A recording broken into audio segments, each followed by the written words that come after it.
Assalamualaikum, dear students and viewers. Welcome to my YouTube channel. Dear students, आज का हमारा lecture physics 11 chapter number 1 जो कि measurement से रिलेटेड है, उसमें आज हमारा टॉपिक है, जो हमारा मेन टॉपिक है वो है डायमेंशंस ऑफ फिजिकल क्वांटिटीज़। उसमें आज हमारा पार्ट सी में जो टॉपिक है वो है uses of dimensional analysis.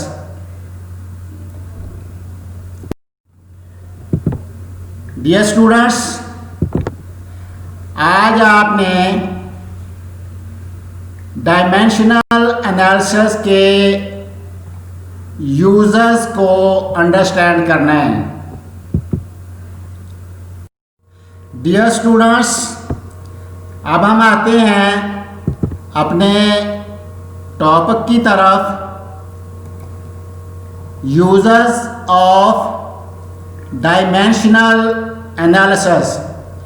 Dear students, dimensional analysis क्या होता है? डायमेंशंस को यूज़ करने की जो टेक्निक होती है या मेथड होता है, उसको डायमेंशनल एनालिसिस कहते हैं। डियर स्टूडेंट्स, डायमेंशनल एनालिसिस के दो यूजेस हैं। पहला है checking the homogeneity of physical equation.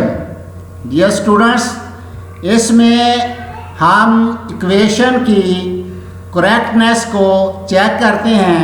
For example, ये हमारे पास एक इक्वेशन है, E is equal to mc²।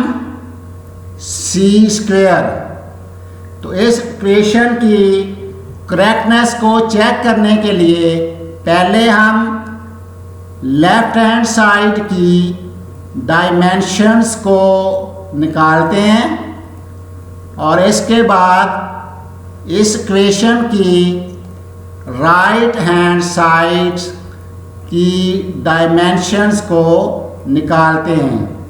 अगर लेफ्ट हैंड साइड्स की डायमेंशन और राइट हैंड साइड की डायमेंशन सेम आ जाती हैं तो हम कहते हैं कि ये इक्वेशन डायमेंशनली करेक्ट है। डियर स्टूडेंट्स, इसी प्रिंसिपल को प्रिंसिपल ऑफ होमोजेनिटी कहा जाता है। दूसरा इसका यूजेस है deriving a possible formula. Dear students, इसमें हम किसी फिजिकल इक्वेशन का रिलेशन जो है वो निकालते हैं और इसकी कामयाबी का इन्हिसार इस बात पे होता है कि जिस रिलेशन का हम फार्मूला निकाल रहे हैं वो रिलेशन कौन कौन से फैक्टर्स पर डिपेंड करता है।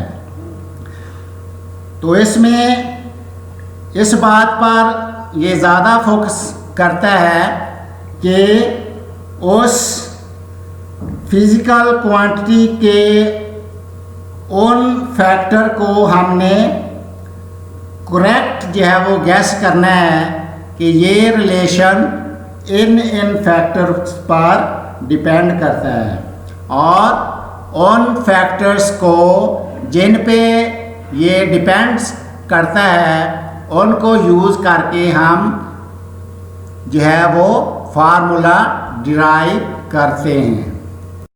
डियर स्टूडेंट्स, अब हम यूज़ नंबर 1 को फर्दर डिस्कस करते हैं। जो कि है checking the homogeneity of physical equation.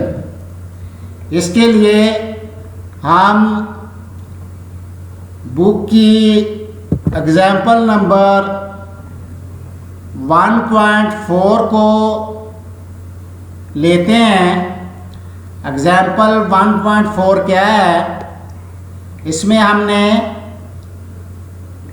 ये रिलेशन हमें दिया हुआ है v is equal to f multiplied by l over m, इसका अंडर रूट। इस रिलेशन या इस इक्वेशन की हमने करेक्टनेस को चेक करना है। तो डियर स्टूडेंट्स, इसको चेक करने के लिए हम पहले इक्वेशन लिखेंगे। इक्वेशन है v is equal to f cross l over m under root. सबसे पहले हम इसमें लेफ्ट हैंड साइड को लेंगे। लेफ्ट हैंड साइड है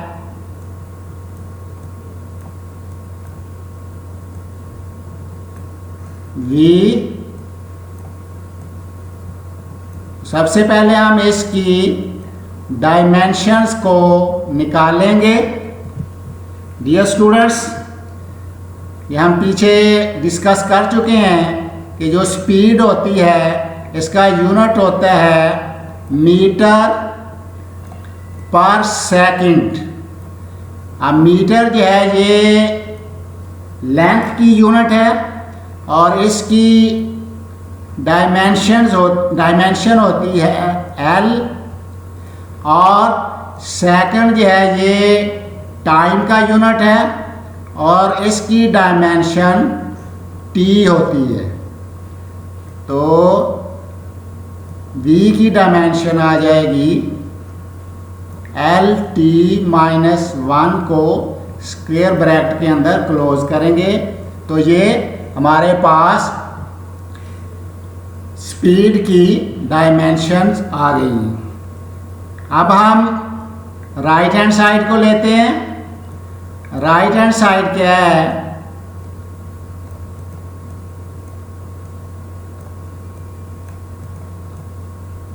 right hand side is equal to F force multiplied by L over M whole का under root. तो इसमें सबसे पहले हम फोर्स की डायमेंशन को लेंगे और इसको हम इस तरह भी लिख सकते हैं F multiplied by L over M। Under root के बगैर हम लिखेंगे तो ये हमारे पास आएगा इसकी 1/2। अब डियर स्टूडेंट्स, फोर्स का यूनिट होता है, फोर्स का यूनिट होता है किलोग्राम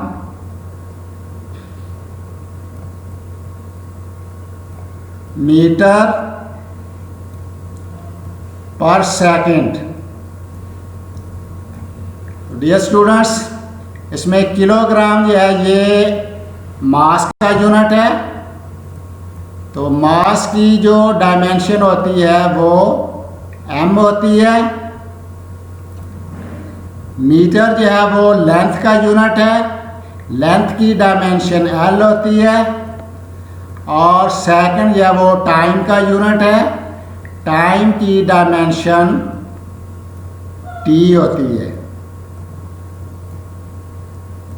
तो ये हमारे पास फोर्स की डायमेंशन आ गई।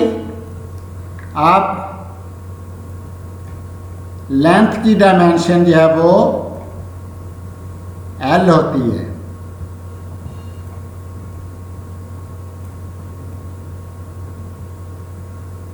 ओवर M जो है ये मास है और मास की डायमेंशन M होती है। डियर स्टूडेंट्स, और इसकी होल की पावर ये होगी 1/2। डियर स्टूडेंट्स, ये M से M जो है वो कैंसिल हो जाएगा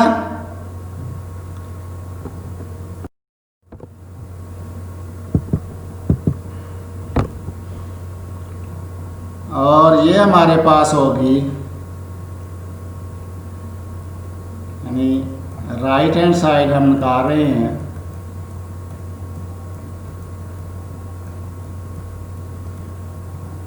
तो ये आएगा L T -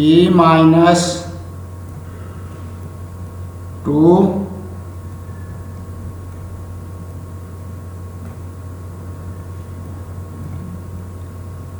multiplied by L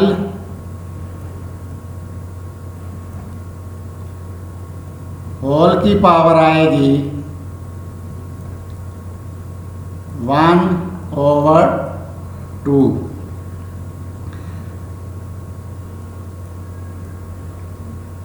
इसको फर्दर सिंप्लीफाई करेंगे तो ये हमारे पास आएगा L की 2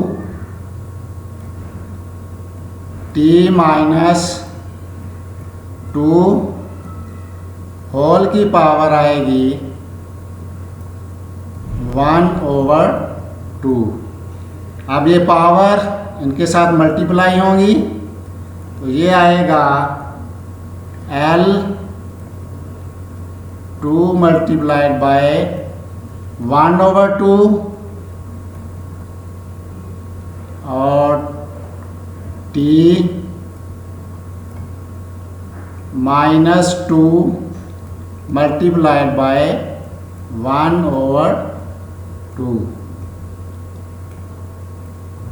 अब पावर को हमने मल्टीप्लाई कर दिया है, ये इससे कैंसिल हो जाएगा, ये 2 इससे कैंसिल हो जाएगा और ये हमारे पास आएगा L T - 1।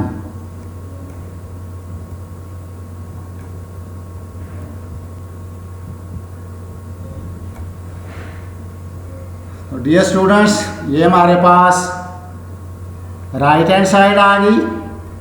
हमने लेफ्ट हैंड साइड निकाली थी, वो हमारे पास आई थी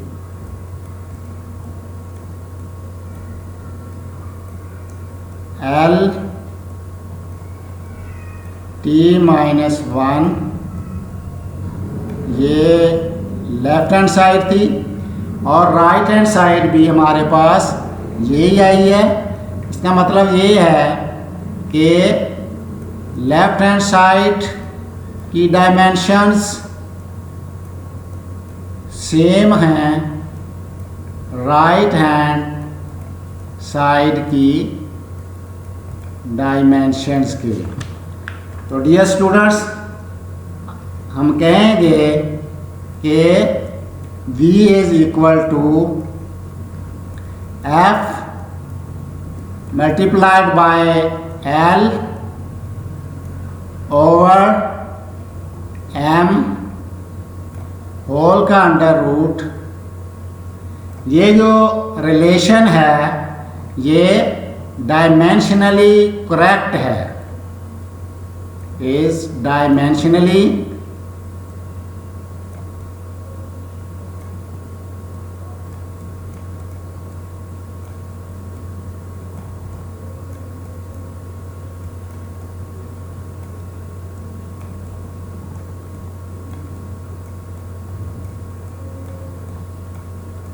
तो डियर स्टूडेंट्स, यही हमारा जो पहला यूज़र था कि हमने फिज़िकल इक्वेशन की होमोजेनिटी को चेक करना था और उसमें हम ये इक्वेशन की करेक्टनेस को चेक करते हैं। तो यही हमारी एग्जाम्पल थी 1.4। डियर स्टूडेंट्स, अब हम यूज नंबर 2 को डिस्कस करते हैं, जो कि है डिराइविंग ए पॉसिबल फार्मूला। इसको डिस्कस करने के लिए, एक्सप्लेन करने के लिए हम बुक की एग्जाम्पल नंबर 1.5 को लेते हैं, जिसमें हमने टाइम पीरियड का रिलेशन या वो डिराइव करना है। सिंपल पेंडुलम का जो टाइम पीरियड है उसका रिलेशन डिराइव करना है डायमेंशनल एनालिसिस को यूज़ करते हुए, और इसमें जो टाइम पीरियड है वो इन फैक्टर पर डिपेंड करता है। सबसे पहले है लेंथ ऑफ द पेंडुलम, पहला फैक्टर ये है। दूसरा फैक्टर है mass of the Bob m, और तीसरा फैक्टर है angle which the thread makes with the vertical, यानी थीटा है।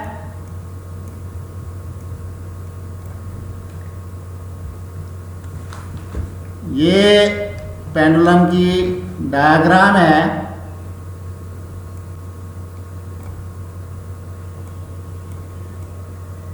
ये बॉब है,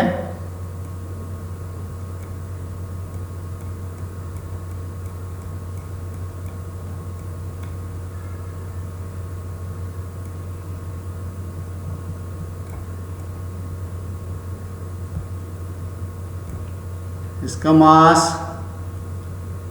m है। इस थ्रेड की लेंथ जो है वो l है।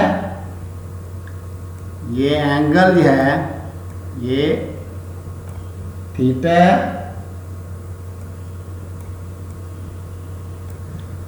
और तीसरा फैक्टर जो है जिस पे टाइम पीरियड डिपेंड करता है वो है एक्सीलरेशन ड्यू टू ग्रेविटी, यानी g। तो डियर स्टूडेंट्स, अब हम इन चारों फैक्टर्स को मैथमेटिकली लिखेंगे। मैथमेटिकली आ जाएगा t प्रोपोर्शनल है, पहला आएगा मास,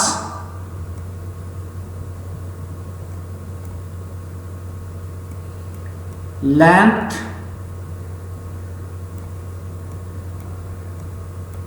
थीटा, और ग्रेविटेशनल एक्सीलरेशन g। अब डियर स्टूडेंट्स, इनकी कोई जो है वो पावर्स भी हो सकती हैं। अब हम इनकी पावर लिखेंगे t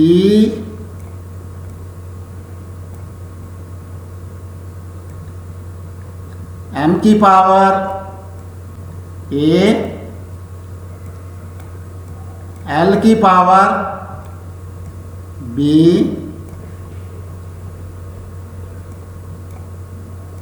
थीटा की पावर c, और ग्रेविटेशनल एक्सीलरेशन g की पावर d। तो डियर स्टूडेंट्स, अब इस सिंबल को हम ख़त्म करते हैं। आपको पता है जब हम इस सिंबल को ख़त्म करते हैं, इक्वल लगाते हैं, तो हम कोई कांस्टेंट को यूज़ करते हैं। यह आएगा t is equal to constant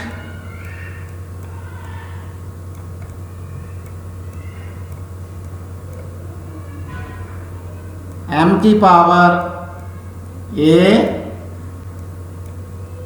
l की पावर b, थीटा की पावर c और g की पावर d। तो डियर स्टूडेंट्स, इसमें ये 4 वेरिएबल दिए गए हैं, 4 फैक्टर दिए गए हैं और इन फैक्टर्स की पावर्स को हमने फाइंड आउट करना है। तो इन चारों फैक्टर्स की डायमेंशंस का हमें पता होना चाहिए। तो ये मास जो है, मास की डायमेंशन आपको पता है m होती है, और लेंथ की डायमेंशन l होती है, और थीटा की डायमेंशन होती है l माइनस 1, और g की डायमेंशन होती है l t माइनस 2। तो इन चारों डायमेंशंस को हम यूज़ करेंगे और इन चारों डायमेंशन को हम, ये हमारे पास, इसको हम इक्वेशन नंबर 1 का नाम देते हैं। तो ये चारों फैक्टर्स की जो डायमेंशन हैं, इनको हम इक्वेशन नंबर 1 में पुट करते हैं।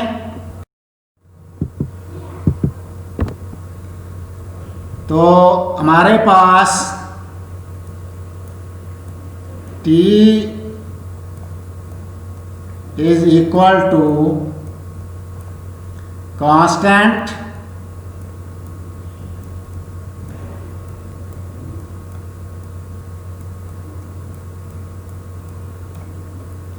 मास की डायमेंशन m है,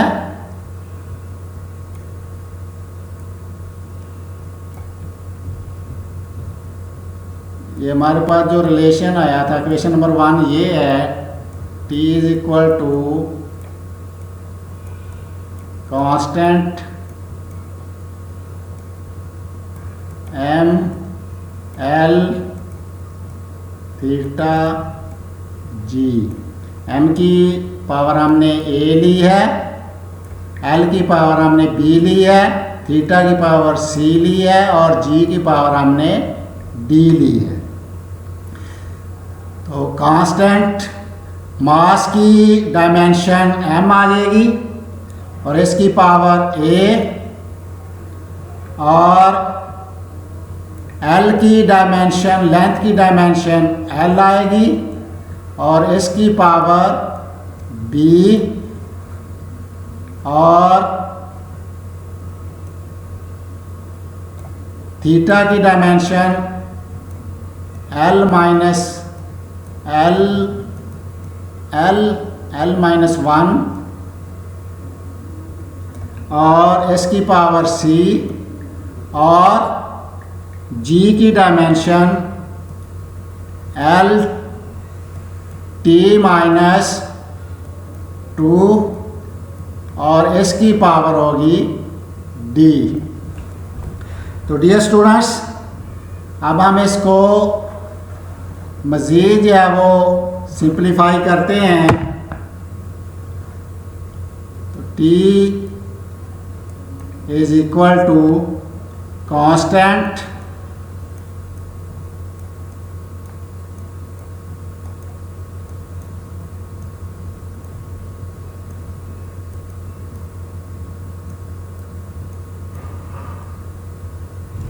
m की पावर a, l की पावर b, अब हम इसको अलग-अलग लिखेंगे। L की पावर C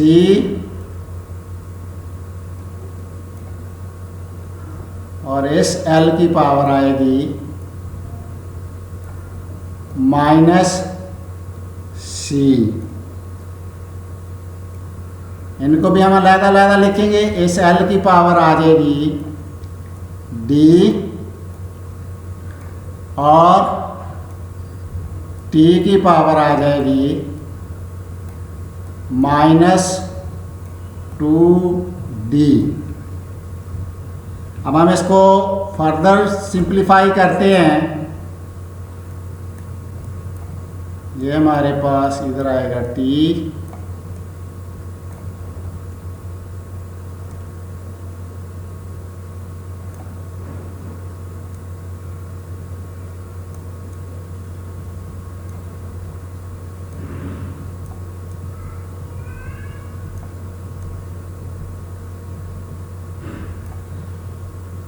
ये बराबर होगा कांस्टेंट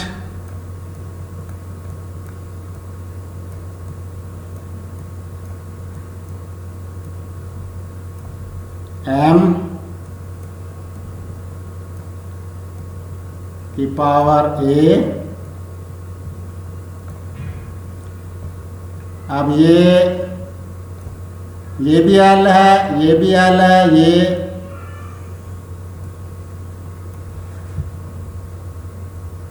मल्टीप्लाई हो रहा है, ये इधर L लिखेंगे और इनकी पावर जो है वो ऐड हो जाएगी। A + B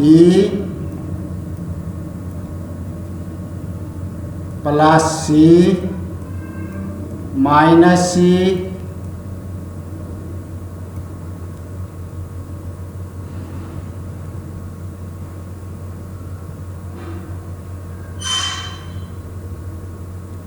सॉरी ये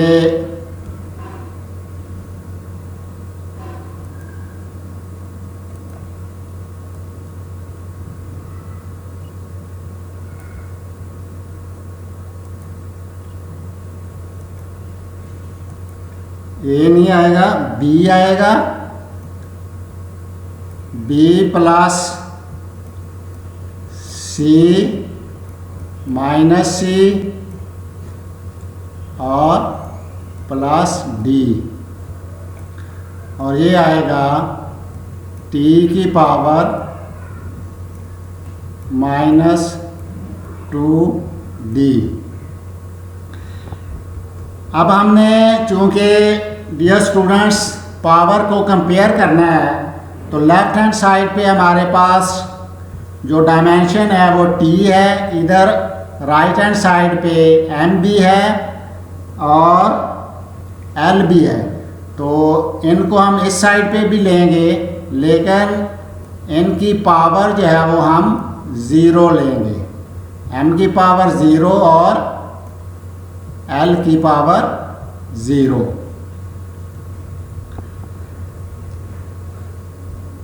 तो according to principle of homogeneity अगर ये रिलेशन डायमेंशनली करेक्ट है तो लेफ्ट हैंड साइड की डायमेंशन जो है वो राइट हैंड साइड की डायमेंशन के बराबर होनी चाहिए।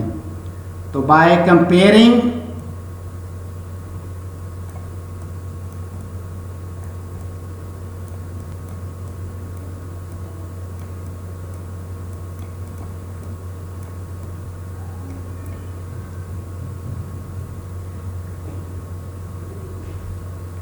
ये आएगा A = 0। इधर A है और इधर M की पावर जो वो 0 है। इसके बाद आएगा ये कैंसिल हो जाएगा B + D इधर L की पावर 0 है, ये 0 के बराबर आ जाएगा और इसके बाद -2D यहाँ t की पावर 1 है तो ये 2d माइनस 2d बराबर होगा 1 के।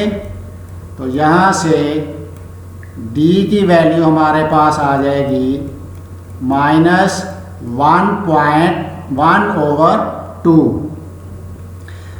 अब चूँकि ये इस इक्वेशन को हम लेते हैं b जमा d इज इक्वल टू 0, तो b बराबर होगा -d के।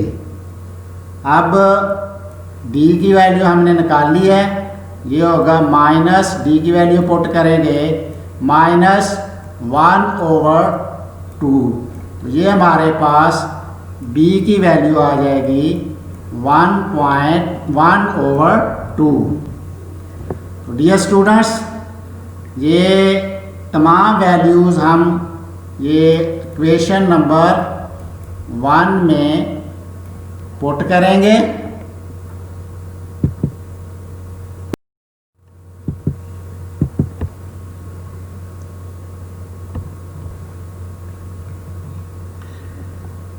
इक्वेशन नंबर 1 है t is equal to constant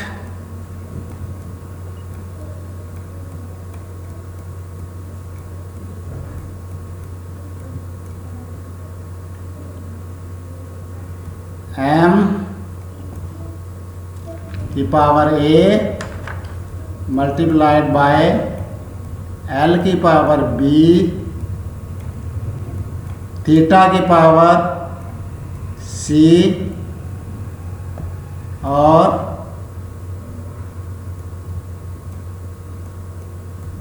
d की पावर g की पावर d। ये इक्वेशन नंबर 1 थी हमारे पास।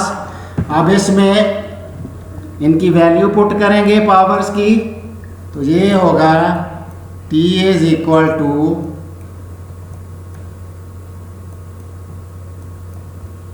कांस्टेंट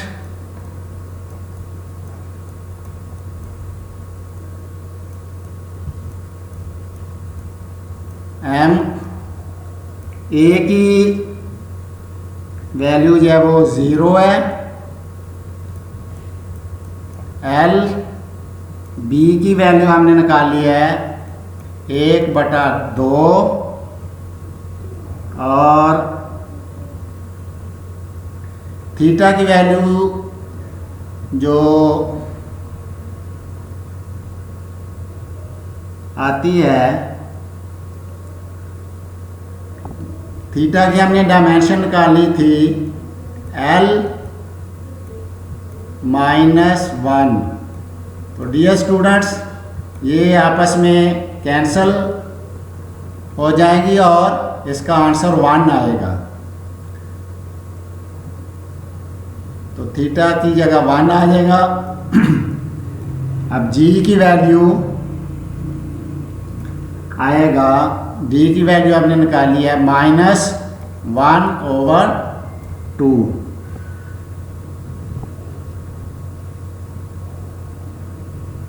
अब यहाँ से t बराबर आ जाएगा कांस्टेंट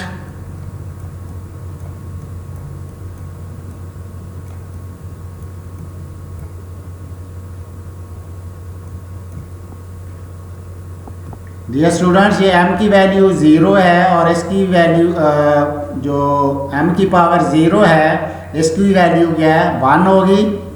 तो यह आ जाएगा कांस्टेंट l की पावर 1/2 और ये g की पावर -1/2 है, ये बटे में आकर होगी g की वैल्यू 1/2। अब हम इसको a की पावर में लिखते हैं, यह आएगा कांस्टेंट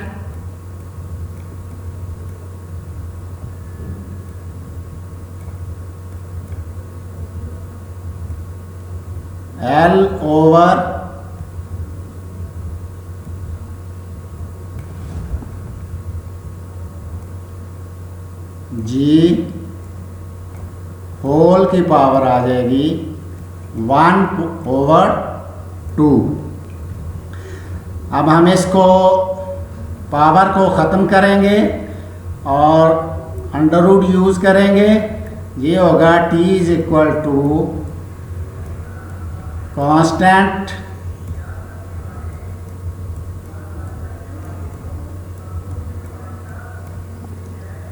L/g का अंडर रूट।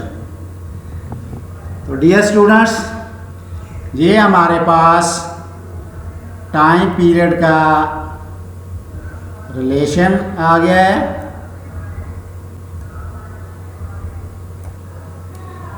अब डियर स्टूडेंट्स, इसमें ये कांस्टेंट है और जो टाइम पीरियड का रिलेशन होता है वो होता है t इज इक्वल टू 2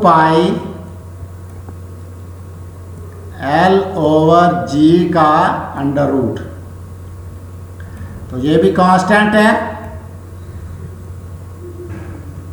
तो डियर स्टूडेंट्स, डायमेंशनल एनालिसिस में ये कांस्टेंट की जो वैल्यू है वो फाइंड आउट नहीं की जा सकती।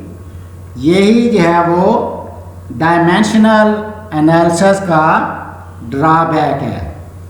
तो डियर स्टूडेंट्स, ये था सेकंड यूज़ डायमेंशनल एनालिसिस का, जिसको हमने बुक की एग्जाम्पल नंबर 1.2 को लेकर इसको एक्सप्लेन किया है।